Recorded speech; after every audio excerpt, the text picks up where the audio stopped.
They called her the turkey widow, the way you'd name a thing you were glad you weren't.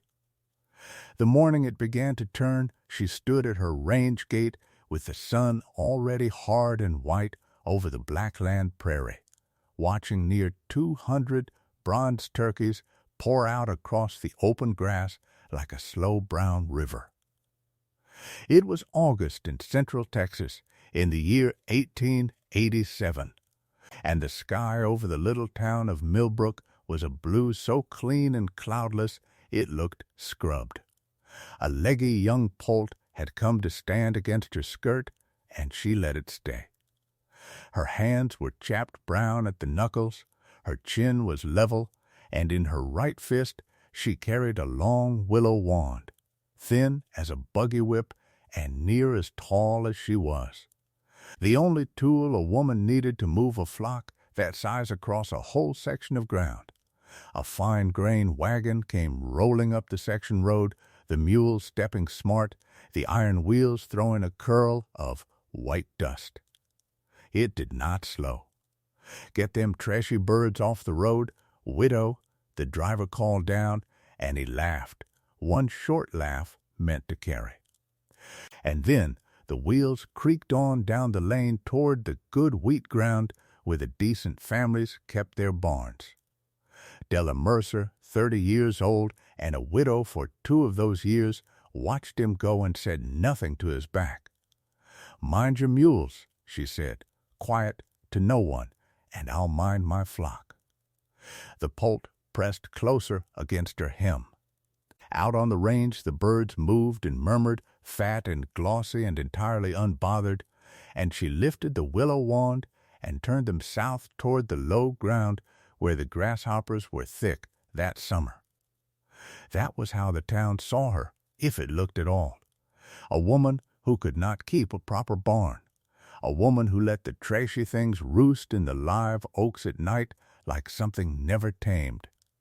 In a county that measured a person by the straightness of their fence lines and the fatness of their hogs, Della Mercer kept a half-wild flock that strayed and foraged and slept in the trees, and Millbrook had long ago decided what that made her.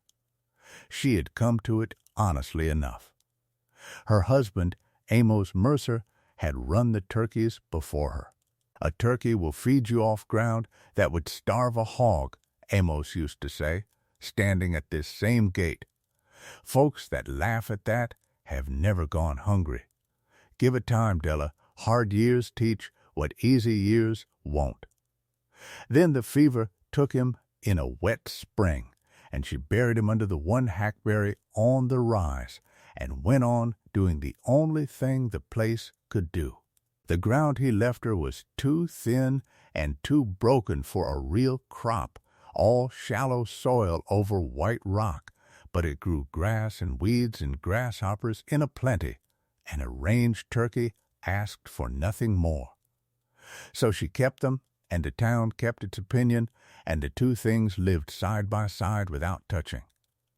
They touched that August at the Mercantile in front of everybody. She had walked into Millbrook for salt and a paper of needles, the willow wand left at home, and she was counting her coins on the counter when Josiah Crane came in off the street. He was a weight man, a grain man, a widower with a good half-section and 2 small children and a name the county respected, in his middle 30s and used to being listened to. He saw her at the counter, and he did not lower his voice. He raised it. "There's a thing I never will understand," he said, to the storekeeper, to the 2 farmers by the plow points, to the whole warm, dim room. A grown woman who calls herself a farmer and cannot keep a single bird inside a fence. The storekeeper, a careful man named Harlan Boyd, made a small sound and looked down at his ledger. "Turkeys," Crane went on, and he said it like a word with a bad taste. "Trashy, half-wild things that won't stay penned, that roost in a man's trees like savages and stray over every line in the county. My grandfather ran wheat on clean ground. My father ran wheat. A decent family keeps decent stock, penned and fed and answerable. It does not turn a pack of wild birds loose on the prairie and call the mess a living. Now, that's the truth, one of the men by the counter said, and laughed. You can smell that ground of hers from the road. A body's got to wonder what her Amos would say, said the other. Her Amos, Della Mercer said, and the room went still, because she had not turned from the counter and her voice had not risen a hair, kept his family fed for 9 years off that ground, gentlemen, which is 9 more than your talk has fed anybody. She set her coins in a row. Will that be all on the salt, Mr. Boyd? That'll do it, Mrs. Mercer, Boyd said, low. She took her paper of needles and walked out past Crane into the white light of the street, and behind her the room went on talking. Easy again now that she was through the door, and she heard the word trashy once more before the distance took it. She did not weep on the road home. She had a flock to bring in before dark, and a flock does not wait on a woman's feelings. If the town had ever cared to watch her work, it might have learned something. A range turkey is not a chicken and is not meant to be kept like one. Della Mercer's birds cost her not 1 bushel of grain in a year. They went out at first light over the open prairie and ate what the prairie grew, grasshoppers by the thousand, seed heads off the tall grass massed under the live oaks in the fall. Beetles and green shoots and the small hard things a bird finds that a man never sees. They came home, fat at dusk on food that fell from the sky, and they climbed the trees to sleep out of reach of the foxes, and in the morning they did it again. A hog had to be fed, a penned hen had to be fed. A turkey on the range fed itself and asked a person for nothing but room, and they could be moved. That was the part the wheat families never troubled to see. One woman on foot, with one willow wand held low, could turn 200 turkeys as gently as a breath turned smoke. They followed the wand, and they followed her voice, and where she could never have driven a herd of cattle or bossed a lot of hogs, she could walk a whole flock across the county at a stroll. The old range men had known it. In her husband's father's time, the turkey drovers had walked flocks of 1,000 birds clear to the railheads on their own feet, letting them forage the roadside by day and roost in the wayside timber by night, arriving fat and ready for the cars. It was slow, patient, humble work, and it was real, and Amos had taught it to her, with the care you give a thing you love. If you're finding a little quiet in the story so far, stay with me a while. It is a story worth the sitting. Because the county was about to learn, all at once and the hard way, the difference between an animal that feeds itself and an animal that must be fed. The chinch bugs came in the last week of July. They were small, gray, no longer than a grain of rice, and they came up out of the dry grass in numbers that had no bottom to them. A farmer would walk his corn in the morning and see a gray smudge low on the stalks and think little of it, and by evening the smudge would be a crawling gray sleeve around every stalk in the row. They did not chew. They were worse than chewers. They set their small beaks to the young stalks, and they drank the green sap out of the corn and the wheat and the sorghum, drank until the stalks went sick and yellow, and then a dead paper white, drank a whole field the color of ash from the ground up. Josiah Crane stood at his fence with his neighbor and watched the gray tide come across the bare ground toward his corn. A shimmer low over the dirt like heat off a stove. You can't turn them, Crane, the neighbor said. My daddy poured hot ashes in a furrow in '74. They walked over the coals like the coals weren't there. I'll try the coal oil, Crane said. Try it. They'll drink your corn regardless. there's no fighting a thing that's got no bottom to its number. He tried the coal oil. He soaked logs and dragged them and lit them, and the bugs went over and under and through, and the corn went white behind them, field after field, section after section, until by the middle of August every grain field in the county stood dead and dry and rattling in the wind. The church filled up on Sundays that had been thin for years. Grown men who had not prayed hard since their own weddings prayed hard now, because a grain man with a dead grain field is a man looking straight at winter with his hands empty. And here was the thing the Proud families had not reckoned. They had built their whole lives on the grain, and not only their bread. Their wealth walked on 4 legs, and it ate what the fields had grown, the fat hogs in the pens, the winter meat, the penned hens. Every animal a decent family kept was bred and raised to be fed by hand from the crib. And the cribs were empty. The corn that should have filled them stood white in the fields, worth less than the labor to cut it. So the second ruin came behind the first, slower and quieter and worse. All across the county the penstock began to go hungry. Crane stood at his own hog lot in the last of August and listened to his hogs bawl at a trough he had nothing to fill.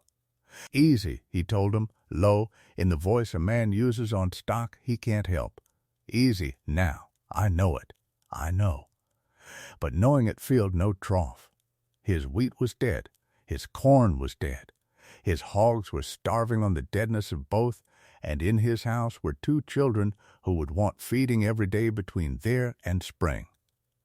Out on Della Mercer's thin, broken ground, the turkeys came home fat. They had never touched a kernel of the ruined grain. The chinch bug is a grain feeder, a sap drinker of stalks, and it left the grasshoppers alone, left the seed grass alone, left the mast under the oaks alone, and so the range the turkeys foraged lay untouched and green enough while the good fields died white a mile away. Every evening at dusk, Della watched near 200 glossy bronze birds climb into her live oaks to roost, as fat and unbothered as they had been in June, and she understood before the town did what it meant. The birds the county called trash had needed nothing the county valued, and now the county had nothing left.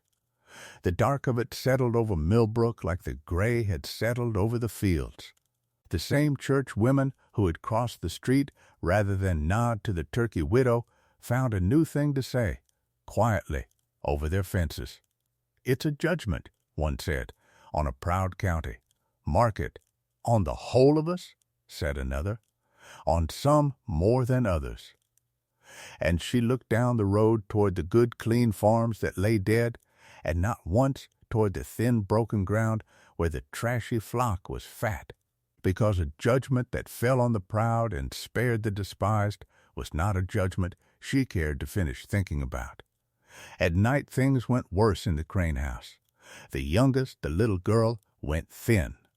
A child at a table with no meat and dwindling flour goes quiet first, and then peaked, and then a father lies awake listening to her breathe. Crane sat up by her cot through the small hours. "Papa," she said once, out of the dark, "my stomach hurts." "I know it, baby," he said. "I know. It'll be better soon. Papa's working on it." "When soon?"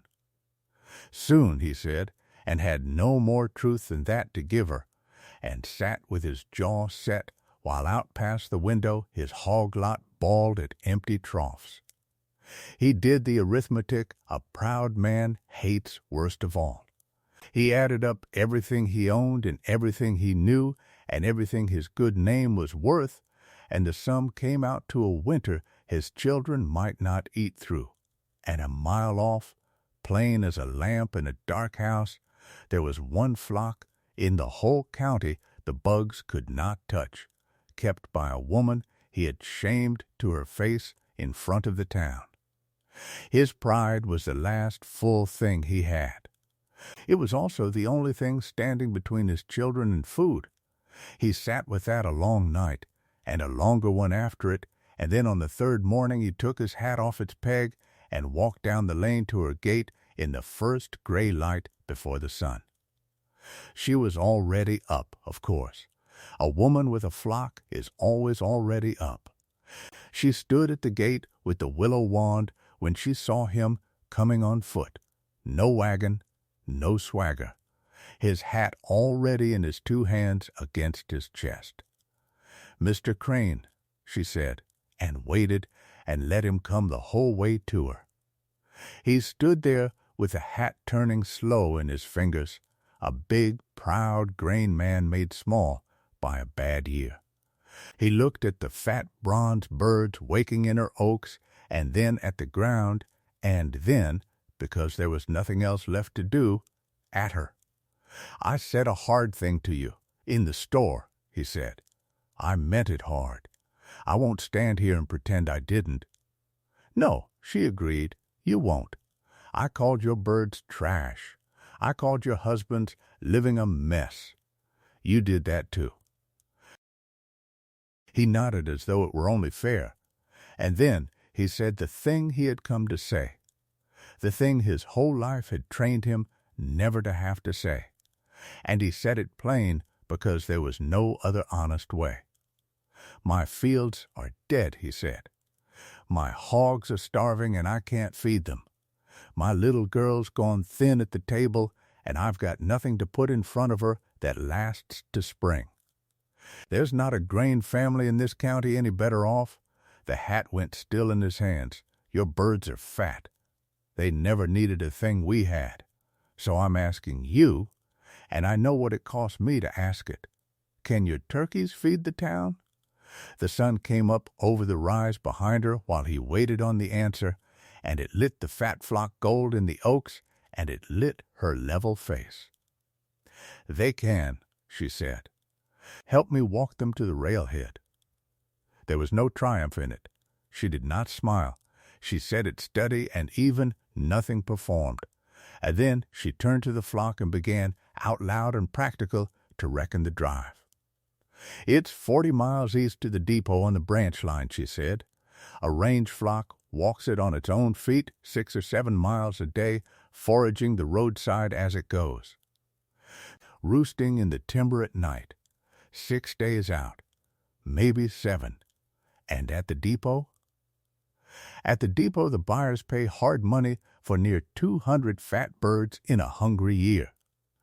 Hard money buys flour and salt meat and seed corn and beans, wagon loads of it, hauled back to a county that has none."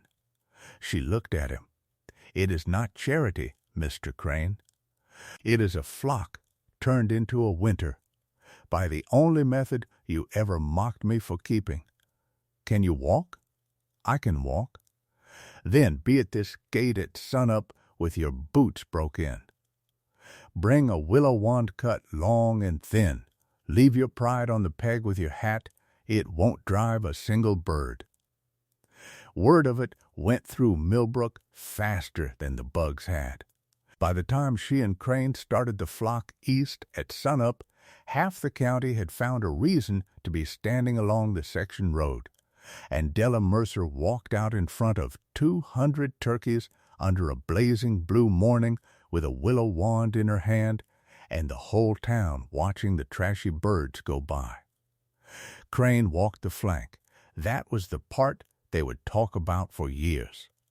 A wheat man, a grain man, a man who had said a decent family did not turn wild birds loose on the prairie, walked the left flank of the turkey widow's flock with a willow wand of his own, holding it low as she had shown him, learning at 30-odd to turn a stray bird with a gesture instead of a shout.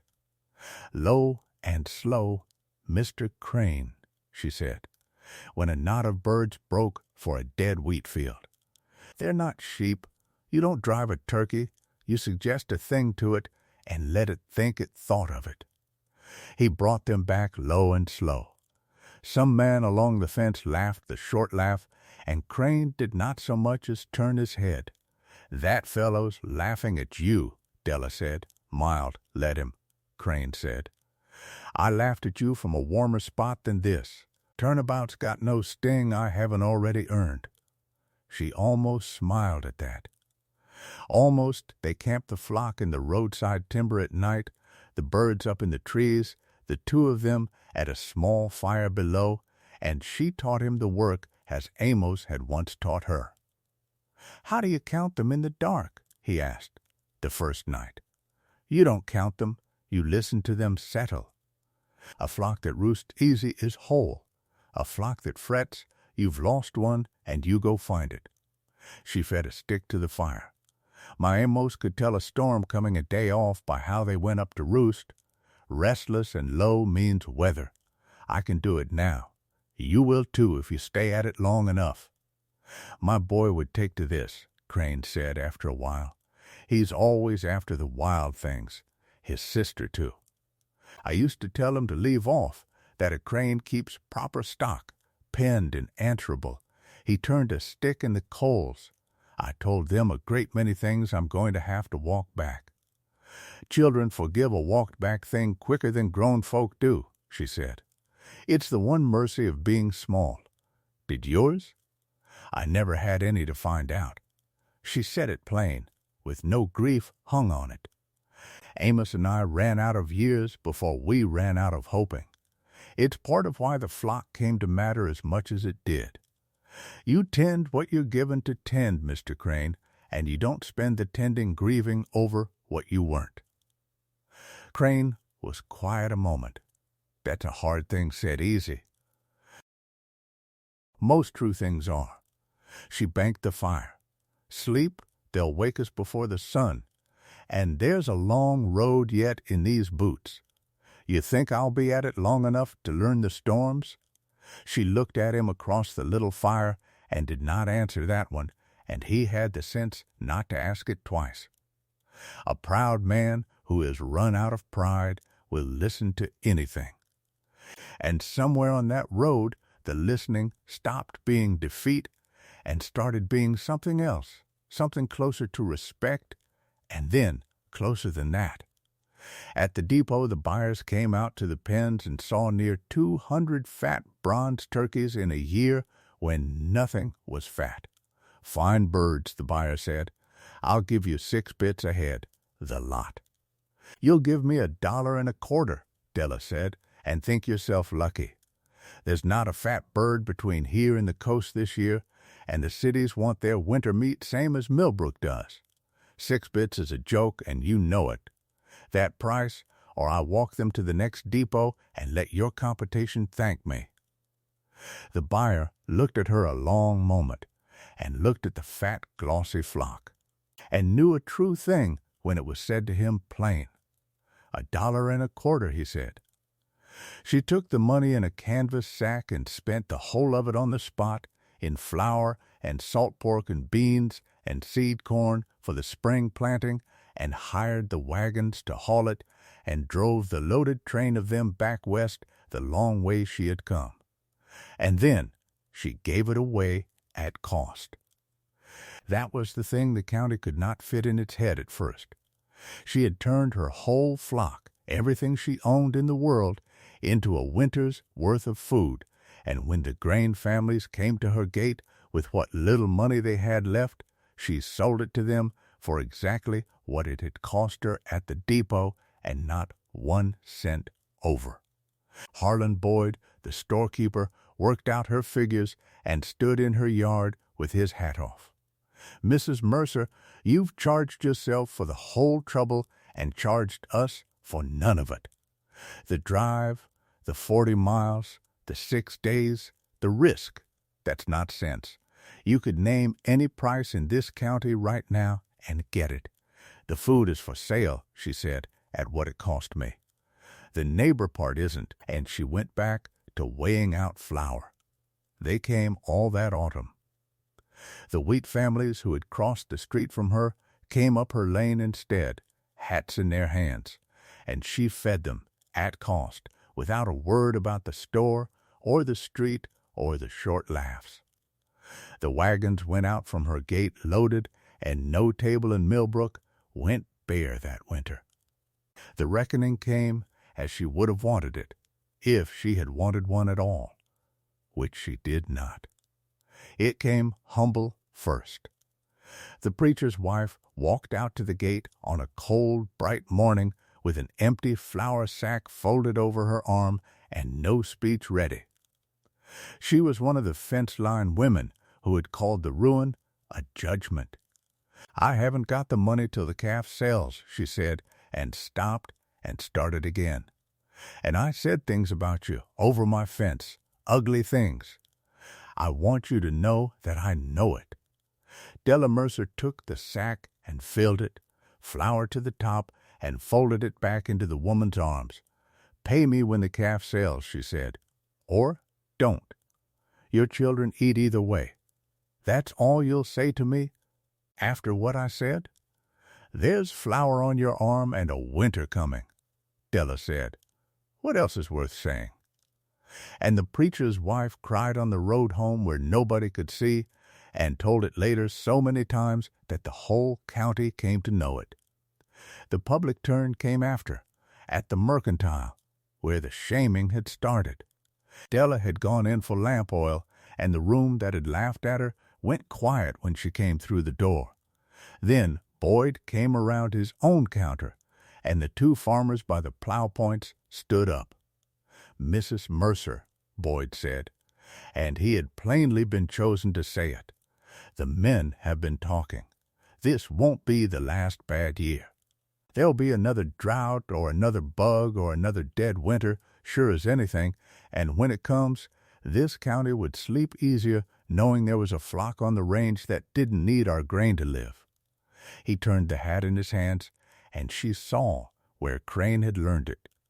"We'd like to ask you to keep a standing flock for the whole town. Against the next bad year, we'd stand the cost. We're asking." It was the Mercantile counter that had laughed loudest, asking the turkey widow to keep them all. "I already keep a flock," she said. "I've kept one for years. You could have asked me any day these 2 winters past." "We know it," Boyd said. "We're late. You are." She let it sit, not unkind, only true. "But yes, I'll keep it for the town, on one understanding. Nobody in this county calls a bird trash again in my hearing. That carried them through a winter." "No, ma'am," Boyd said. "I don't believe anybody will." The spring came on, as it always does, over the dead white fields, and the seed corn she had hauled back went into ground the bugs had left, and green came up out of the black lands again where the ash had been. And on a soft morning in April, Josiah Crane came down the lane to her gate one more time, on foot, his hat in his 2 hands. But not as he had come in the gray of August. His 2 children came behind him, scrubbed and shy and holding to his coat, the little girl gone round-cheeked again on a winter of fed tables. Della was at the gate with a fresh clutch of poults tumbling in the grass at her feet, a new flock coming on, and the old hen turkey that had led the drive stepping proud along the rail as if she owned it. "Mrs. Mercer," Crane said, and turned the hat slow, and this time there was no bad year forcing the words out of him. There was only the thing itself. This town has needed somebody who isn't ashamed of a humble bird and a patient way of keeping ground for a long time. I was the last one in it to see so. I'd like to stop being late. That's a fair start on a thing," she said. The little girl let go of his coat and crouched in the grass, grave and delighted as a poult tottered past her knee. "Papa," she said, "it likes me." "It does," Della told her. "They know a kind hand from a hard one. They always have. It's the one thing your papa's neighbors never gave them credit for."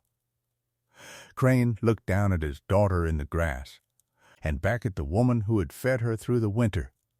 "I've come to ask you something I've got no right to ask after the store," he said. "But I'm asking anyway. Would you let a slow man keep coming down this lane? Not for flour, not for a bad year, for the coming.